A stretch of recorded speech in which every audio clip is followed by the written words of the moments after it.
कि जब हम ग्वालियर में निकलेंगे, जो इलाज हमने दिल्ली के अंदर उस व्यक्ति का किया जिसने हमारे सीजीआई पे जूता उठाया, वही इलाज हम अनिल मिश्रा का भी करेंगे। हम उस जाति से आते जो खाल उतार के जूते बना देती है। जब आप उन जातियों को कह रहे हैं ना सनातनी शेर, तो यहाँ बहुजन शेर और संविधान के शेर खड़े हुए हैं। चैलेंज कर रहा हूँ, दिल्ली के अंदर सुप्रीम कोर्ट है, आप आ जाओ लड़ने। सुप्रीम कोर्ट मेरा लड़ाई का मैदान है, और जिस प्रकार आप लड़ोगे उस प्रकार उसी अंदाज में आपका जवाब दिया जाएगा। शेर का भाई बघेरा, एक कुद्दन हो दूसरा तेरा। तो ये चाहे अमित शाह हो, चाहे मोदी हो, चाहे आरएसएस हो, चाहे कच्चा गैंग हो या कोई भी हो, मैं खुल के करूंगा तेरे जुल्म की मुखाफलत। तू वक्त का तख्ता नशिया कोई खुदा नहीं कि अगर वो 50 अनिल मिश्रा के समर्थन में है तो हम 1000 जो है हम अपने शिकायतकर्ता और बाबा साहब और संविधान के समर्थन में ग्वालियर में खड़े हुए। ये गृह युद्ध की तैयारी कर रहे हैं, गृह युद्ध की तैयारी कर रहे हैं, और अप्रत्यक्ष रूप से एक आतंकवाद जो फैला रहे हैं। संविधान को मानने वाले, बाबा साहब को मानने वाले वकील और बाबा साहब के बच्चे अभी जीवित हैं और जिंदा हैं। कि गिरफ्तारी संपूर्ण न्याय नहीं है। जिस प्रकार अधूरा ज्ञान जो है वो खतरनाक होता है, उसी प्रकार ये अधूरी प्रक्रिया जो है वो हमारे लिए और भी ज्यादा घातक और फैटल हो सकती है। कि अनिल मिश्रा अपराधी की SC/ST एक्ट के प्रावधानों के तहत उसे सजा हो, और सजा जब होगी तब मैं मानूंगा कि न्याय हुआ है। और मुझे किसी गीता, मुझे किसी मनुस्मृति और उसके किसी भी मानने वाले जज पे नहीं है। देखिए, दो बात आप समझिए, FIR होने का मतलब और हिरासत में होने का मतलब लड़ाई जीतना नहीं है। आपको अभी आधी कहानी पता है, पूरी कहानी सुनिए। कि कल रात को जब जैसे ही उनकी जमानत याचिका खारिज हुई, कल रात को ही एक हाई कोर्ट में पिटीशन फाइल होती है। उस पिटीशन पे स्पेशल बेंच कॉन्स्टिट्यूट होती है। वो स्पेशल बेंच जो है वो नोटिस इशू करती है। नोटिस इशू करने के बाद में कल संडे वाले दिन फिर स्पेशल बेंच बैठेगी, और कोई भी जिसे हम कहते हैं बहुजन सिपाही, जिसे हम कहते हैं संविधान को बचाने वाला, जिसे कहते हैं कि भीम को मानने वाला, जिसे कहते हैं कि वकीलों की फौज, दुर्भाग्य से ना तो आज एक भी शेड्यूल्ड कास्ट व्यक्ति कंप्लेनेंट हाईकोर्ट में मौजूद नहीं था। अब आप ये देखिए कि सोशल मीडिया पे तो मैं भी बहुत बड़ी आवाज उठा सकता हूं, सोशल मीडिया पे मैं भी क्रांति ला सकता हूं। एक तरफ ASP खड़ी है, दूसरी तरफ BSP खड़ी है, तीसरी तरफ आर्मी खड़ी है, चौथी तरफ सेना खड़ी है। परंतु जब कोर्ट की लड़ाई की बैटल की बात हुई तो अनिल मिश्रा के समर्थन में सैकड़ों उसकी जाति के लोग खड़े हुए, परंतु संविधान को बचाने के लिए कोई खड़ा नहीं हुआ। और स्पेशल बेंच बैठती है, कॉन्स्टिट्यूट होती है, सुनवाई होती है, और आज जो है कंप्लेनेंट को नोटिस होता है। ऐसी क्या इमरजेंसी है कि कोर्ट, हाई कोर्ट, मैं बेसिकली कह रहा हूं कि उसको ग्लोरीफाई किया जा रहा है। कल परसों आप ये एक मैटर सुप्रीम कोर्ट में लगा, जिसके अंदर वो रेप केस की सुनवाई थी। उसके अंदर जो सुप्रीम कोर्ट कहता है कि नहीं, जो जजेस है वो भी ह्यूमन होते हैं, और आप जजेस को टारगेट ना करिए, उनसे गलती हो सकती है। तो क्या अनिल मिश्रा के मामले में जो खुल के आप ये देखिए, गिरफ्तारी के समय भी वो बाबा साहब के नाम के नारे लगा रहा है, उसके साथी उसे ग्लोरीफाई कर रहे हैं, और उसे ऐसा प्रदर्शित कर रहे हैं जैसे वो जंग जीत के आया हुआ एक ग्लोरीफाई करने वाला व्यक्ति हो। और हाई कोर्ट सुनवाई पे उसकी जो है, हाई कोर्ट उसकी सुनवाई करता है। मैं सिंपली एक बात कहना चाहता हूं कि कल अगर अनिल मिश्रा की जगह कोई महमूद होता, कोई मौलाना होता, कोई अजहर होता, कोई खालिद होता, कोई अंसारी होता, तो क्या भारत की मेन स्ट्रीम मीडिया उसे इस प्रकार हीरो बनाती, या उस पर अभी तक आतंकवादी का तबका लगा दिया जाता? तो आप क्या चाहते हैं, उन पे NSA लगाया जाए? नहीं, मैं NSA नहीं, मैं देखिए, मैं एक सिंपल, मैं एक कानून का जानकार हूं। मैं एक बात कहता हूं, मैं अगर किसी देवी देवता को गाली देता हूं तो मुझे अभी पुलिस अरेस्ट करके लेके जाएगी और मेरे साथ वो अत्याचार करेगी जो कहीं लिखा भी ना हो। परंतु वहीं आप मुस्लिम को टारगेट कीजिए, वहीं बाबा साहब डॉक्टर भीमराव अंबेडकर साहब को टारगेट कीजिए, और आपको बचाने के लिए सिस्टम ऐसा खड़ा हो जाएगा। अब एक बात बताएं, ऐसी क्या इमरजेंसी थी जो आज हाई कोर्ट की जो छुट्टी वाले दिन एक स्पेशल बेंच कॉन्स्टिट्यूट होती है और वो कल सुनवाई के लिए मामले को रख देती है कि नहीं, क्योंकि अनिल मिश्रा जी को के भी फंडामेंटल राइट है। अच्छा, अनिल मिश्रा के फंडामेंटल राइट है इसलिए जिनके लिए स्पेशल बेंच जो कॉन्स्टिट्यूट हो रही है, परंतु संविधान के मानने वालों के, अम्बेडकराइट लोगों के और गैर जाति के, जो इनकी जाति के नहीं है, उनके कोई भी मौलिक अधिकार भारत में नहीं है। क्या आज सुप्रीम कोर्ट स्पेशल सुनवाई करेगा रात में उठ के कि जो ग्वालियर हाई कोर्ट ने आज डिसीजन दिया उसको मैं सेट असाइड करता हूं? क्या सुप्रीम कोर्ट मानवीय संवेदनाओं के आधार पर, या सुप्रीम कोर्ट ये कहेगा कि नहीं, आप जो है जजेस को टारगेट ना कीजिए? तो मैं खुल के कहना चाहता हूं कि जो जज ये कहता है कि मोरनी मोर के आंसुओं से गर्भवती होगी, जो जज ये कहता है कि बहुसंख्यकों के हिसाब से देश चलेगा, जो जज ये कहता है जिसके घर पे हजारों करोड़ रुपए मिलते हैं, मेरा उस प्रकार के जज के में ना तो कोई आस्था है, ना ही कॉन्स्टिट्यूशनल उसके अंदर मेरी कोई भी सिंपैथी या उसके प्रति संवेदना है। अब आप मुझे बताएं कि सुप्रीम कोर्ट क्या आज ये पूछ सकता है कि क्या कारण है कि अनिल मिश्रा अपराधी, अनुसूचित जाति जनजाति का जो अपराधी है उसके फेवर में जो वकीलों की फौज खड़ी हुई है, क्या SC/ST एक्ट के प्रावधानों के तहत क्या विक्टिम और उसके एडवोकेट को भी बुलाया जाएगा? क्या SC/ST एक्ट के अंदर में जो मुकदमा दर्ज हुआ है, क्या फ्रेश गिरफ्तारी के बाद अगर वो बाबा साहब के विरोध में नारे लगा रहा है तो क्या उस पर फ्रेश FIR होगी? और क्या उन पुलिस वालों को जो उसे एक हीरो की तरह प्रदर्शित कर रहे हैं कि ये जंग जीत के आया हुआ एक व्यक्ति है, उन पुलिस वालों के खिलाफ भी कोई FIR होगी? और यकीन मानिए मैं खुल के करूंगा तेरे जुल्म की मुखाफलत, तू वक्त का तख्ता नशिया, कोई खुदा नहीं।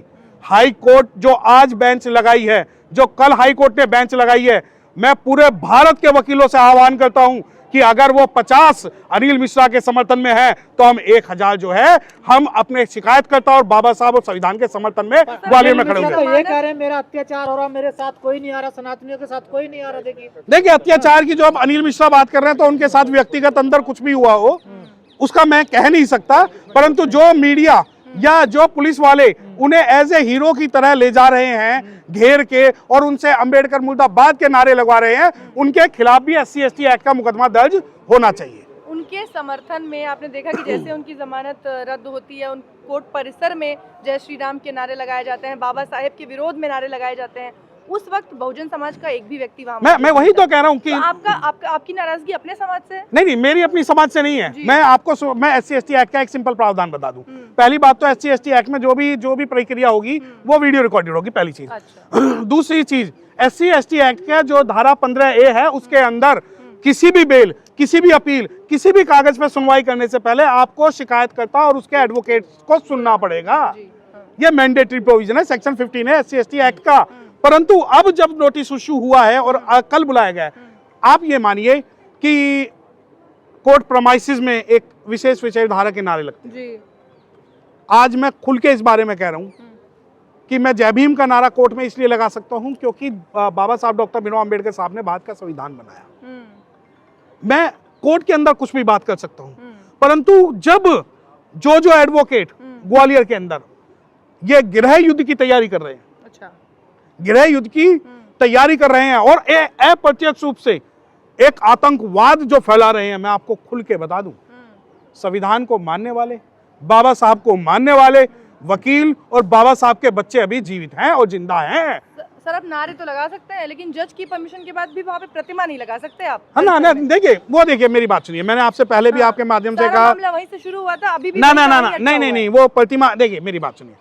एक जो अगर आप मुझसे बात करेंगे, मैं व्यक्तिगत तौर पे कहता हूं कि मैं मूर्ति, मैं प्रतिमा, इस विचारधारा का समर्थन में नहीं हूं, परंतु अगर कोई कहता है, चैलेंज करता है कि मूर्ति नहीं लगेगी, तो हम तो उस कौम के आदमी हैं और हम तो उस जज्बात वाले आदमी हैं जिन्होंने सुप्रीम कोर्ट में बाबा साहब डॉक्टर भीमराव अंबेडकर साहब की मूर्ति लगवा दी। ये तो गाली चैलेंज वाली है ना? नहीं, वो चैलेंज है ना।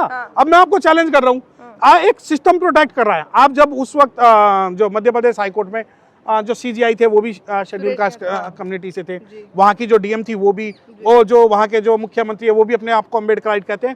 लेकिन इन सभी सिनेरियो में आप ये देखिए कि इनके पीछे एक ताकत है जो मध्य प्रदेश के अंदर सिर्फ और सिर्फ बाबा साहब डॉक्टर भीमराव अंबेडकर साहब और शेड्यूल कास्ट के लोगों को आज निशाना बना रही है। और ये बात मानिए, हम पहले भी कहते थे, आज भी कहते हैं, जिन मुसलमानों को ये टारगेट कर रहे हैं, मुसलमान तो बहाना है, असली जो निशाना इनका शेड्यूल कास्ट है। इनके जो बाबा है उन्होंने भी कह दिया कि अगर इनके धर्म को किसी से खतरा है तो मुस्लिमों से नहीं बल्कि अंबेडकर वादियों से खतरा है। और ये आज खुल के आ गया है। ग्वालियर की जो घटना है वो किसी मुसलमान के प्रति नहीं है, ग्वालियर की जो घटना है वो किसी जाति के प्रति नहीं है, लेकिन ग्वालियर की जो घटना आज हो रही है वो शासन प्रशासन अप्रत्यक्ष रूप से जो ये जातंकवाद, जो जाति का आतंकवाद, ये धार्मिक आतंकवाद फैला रहा है। यकीन मानिए हम इसका विरोध करेंगे। और कल अगर ग्वालियर में या सुप्रीम कोर्ट में, क्यों डर लग रहा है कि उनको जमानत मिल जाएगी? ना मुझे डर नहीं लग रहा। देखिए मैं तो ये मान के बैठा हूं कि उन्हें कल या परसों या 1-1.5 हफ्ते में जमानत मिल जाएगी और वो जो है उनकी जाति के सबसे बड़े वकील और हीरो बन के निकलेंगे, क्योंकि ये प्रोपागंडा एक नूरा कुश्ती सिस्टम, सरकार और न्यायालय द्वारा हो रही है। मुझे नहीं, मैं इस लड़ाई से खुश ही नहीं हूं, क्योंकि मुझे पता है कि मैं लीगल बैटल लड़ता हूं। मुझे आप ही चाहते थे ना कि ये जेल जाए? ना देखिए मेरी बात सुनिए, अगर आप मेरी समाज की भावनाओं की बात कर रहे हैं तो हमारे समाज के अधिकतर जो लोग हैं वो लीगल जो कॉन्सिक्वेंसेस नहीं जानते हैं। जेल जाना जो है, अब वो मान लो परसों बाहर आ जाए, मंडे को बाहर आ जाए, ट्यूसडे को आ जाए, 7 दिन में आ जाए, तो हमारा समाज तो इकट्ठा हुआ या ना हुआ, परंतु उन्होंने अपना एक नया नेता पैदा कर दिया।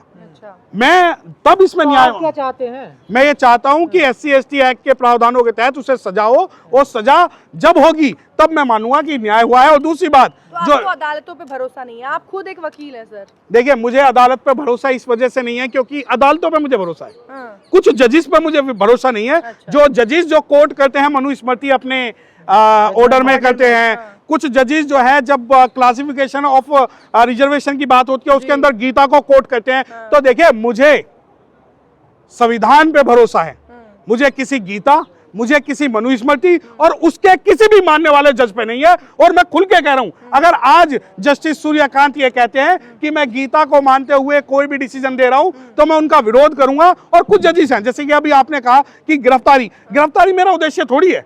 मेरा उद्देश्य है कि ये ऑफेंस रिपीटेड ना हो। अब मुझे एक बात बताएं कि कल बहुजन समाज का या कोई भी व्यक्ति या ये लोग अपने आप को, अपने एक चीज और बता दूं, ये कहीं ऐसा ना हो कि अपने आप को कल ये हार्म कर ले, अपने आप को हानि पहुंचा ले और उसका जो निशाना है वो शेड्यूल कास्ट को बना दे। ये भी कर सकते हैं क्योंकि इन्हें सस्ती लोकप्रियता चाहिए। परंतु मध्य प्रदेश सरकार इस मामले में प्रत्यक्ष और अप्रत्यक्ष रूप से उनका समर्थन कर रही है, वरना ये जो लोग हैं ये बार बार बाबा साहब को अपमानित करने का काम नहीं करते। अमित शाह जी ने जो संसद में कहा था अम्बेडकर, क्या वहीं से शुरुआत हुई है? नहीं देखिए मेरी बात सुनिए, शेर का भाई बघेरा, एक कुद्दन हो दूसरा तेरा। तो ये चाहे अमित शाह हो, चाहे मोदी हो, चाहे RSS हो, चाहे कच्चा गैंग हो या कोई भी हो, इनके लिए जो भारत के अंदर, जो भारत के मूल निवासी है, बहुजन निवासी है या संविधान की बात करने वाले, सब टारगेट पे हैं। क्योंकि इन्हें एक जातिगत, अब देखिए एक बात सुनिए, अब आप उनकी मनुस्मृति जलाओगे और वो कुछ ना कहें? देखिए मेरी बात सुनिए, मैं इस पक्ष में नहीं हूँ कि मनुस्मृति जलाई जाए, मैं इस पक्ष में नहीं हूँ। आप जेल जाने के पक्ष में भी नहीं हो, मनुस्मृति जलाने के भी पक्ष में नहीं हो, उन पर कार्रवाई हो उसके भी पक्ष में नहीं हो, तो फिर हो किस पक्ष में आप? देखिए बाल गंगाधर नीलकंठ सहस्त्रबुद्धे जिन्होंने मनुस्मृति जलाई थी, ये बात आप उनसे पूछिए। वो तो पंडित थे। नहीं, अब मैं बता रहा हूँ ना आपको। अब आप मुझसे कह रहे हैं कि आप समर्थन में नहीं हो, मैं तो बाबा साहब को मानने वाला हूँ। बाबा साहब ने जब महार सत्याग्रह की लड़ाई लड़ी, जब काला राम मंदिर की लड़ाई लड़ी, जब ये सिंबॉलिक प्रोटेस्ट मनुस्मृति के खिलाफ किया गया, सारे सिंबॉलिक प्रोटेस्ट थे। आप एक तरफ मनुस्मृति जला के ये दिखाना चाहते हैं कि हाँ मुझे संविधान का ज्ञान है, बल दूसरी तरफ आप बताइए ना, जो अगर आप मुझसे कहते हैं कि भाई आप संविधान में से चुनोगे, मनुस्मृति जलाने में से चुनोगे, तो मैं तो कहूंगा मैं संविधान को पढ़ना पहले पसंद करूंगा, मनुस्मृति को जलाना बाद में पसंद करूंगा। संविधान पढ़ के तो मनुस्मृति जला रहे हैं। ना मेरी एक बात सुनिए, संविधान में ये बात कहीं नहीं लिखी कि आप मनुस्मृति जलाओ, ठीक है? आपको अगर मनुस्मृति से भेद है, अगर आपको मनुस्मृति से विरोध है, आप मुझे ये बताएं ना। आज मैं मनुस्मृति जला दूं, मेरे ऊपर FIR हो जाती है, आप में से कोई मीडिया मुझे जो हीरो नहीं बनाएगा। आप ये कहेंगे तो आपकी नजर में मनुस्मृति जलाने वाला और बाबा साहेब के पोस्टर जलाने वाला दोनों बराबर गुनहगार हैं? मैं बिल्कुल, देखिए बिल्कुल, मैं इसलिए कह रहा हूँ क्योंकि जो बाबा साहब की जो लड़ाई थी वो सिंबॉलिक लड़ाई थी। अब मैं सिंबॉलिक लड़ाई क्या कि मैं अब मुझसे नहीं, अब हाँ यही सवाल मैं आपसे सुनना चाहता था कि आप मनुस्मृति का, मैं मनुस्मृति के सभी कंटेंट जो महिलाओं को, जो शेड्यूल कास्ट को, OBC को, शूद्रों को समान नहीं मानते, उनका मैं विरोध करता था, मैं विरोध करता हूं और मैं विरोध करता रहूंगा। आप मुझे कहो कि नहीं विरोध का एकमात्र तरीका तो है सिर्फ मनुस्मृति को जलाना है, मेरे लिए विरोध का तरीका यह भी है कि जब बाबा साहब डॉक्टर भीमराव अंबेडकर साहब के ऊपर कोई आरोप लगा रहा है तो उस पीड़ित व्यक्ति के पक्ष में खड़ा होना। मेरे लिए विरोध का तरीका यह भी है कि मैं संविधान को मानता हूं, तो इसका मतलब ये नहीं अब आप ये कहें कि नहीं आपको भी यहाँ पब्लिकली जो है मनुस्मृति जलानी चाहिए। हमारी लड़ाई नहीं है उससे, आप क्यों उस लड़ाई पे लेने के जाना चाह रहे हैं कि आप सभी मनुस्मृति जलाओ? लड़ाई आप मुझे बताएं। वो तो कह रहे हैं मनुस्मृति का राज होना चाहिए, बड़ा ना आप, मैं आपके सवाल का मैं एक सवाल का आपका जवाब दे दूं कि अगर आप इस बात की पैरवी कर रहे हैं कि मनुस्मृति जलाना चाहिए, तो जो पहले संविधान पढ़ ले और समाज के पक्ष में खड़ा हो जाए, पहले उससे उसका एक क्राइटेरिया पूछ लेना कि तू संविधान और मनुस्मृति में से चुनेगा तो किसे चुनेगा। दूसरी बात, आज समाज इतना सशक्त, इतना मजबूत नहीं है कि वो सारे कॉन्सिक्वेंसेस झेल सके।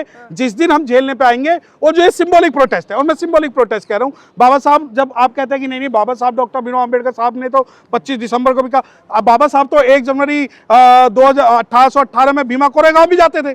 तो कितने लोग जो है हमारे भीमा कोरेगांव ग्वालियर में सबसे बड़ा आंदोलन बसपा ने करा, तो आपके बसपा का विरोध करोगे? उसकी गिरफ्तारी के लिए बसपा सड़कों पे आई है, बड़ी तादाद में आई है, बड़ा प्रोटेस्ट किया उन्होंने। देखिए, आप इस सवाल को मिक्स करके गुमराह ना करिए। बसपा ने विरोध किया था, बसपा विरोध कर रही है, और नहीं हम भी कर रहे हैं। मैंने क्या कहा कि गिरफ्तारी संपूर्ण न्याय नहीं है। जिस प्रकार अधूरा ज्ञान जो है वो खतरनाक होता है, उसी प्रकार ये अधूरी प्रक्रिया जो है वो हमारे लिए और भी ज्यादा घातक और फैटल हो सकती है। पूरा जो अगर हमें न्याय चाहिए तो उसको जब तक उसे सजा नहीं हो जाती, और इसके जैसे जो कुकुर कह रहे हैं कि ये बरगलाने के लिए है समाज को। हाँ बिल्कुल, नहीं बिल्कुल। यार आज सुनिए, मेरी बात सुनिए।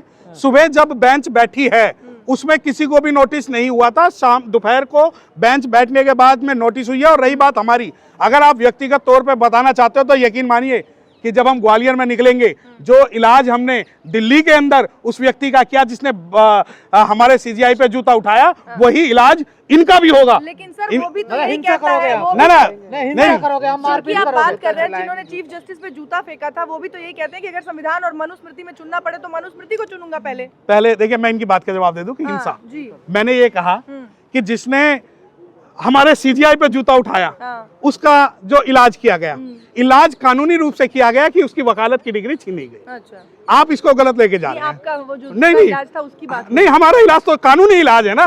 कानूनी इलाज ये है कि उसकी वकालत की डिग्री छीनी गई।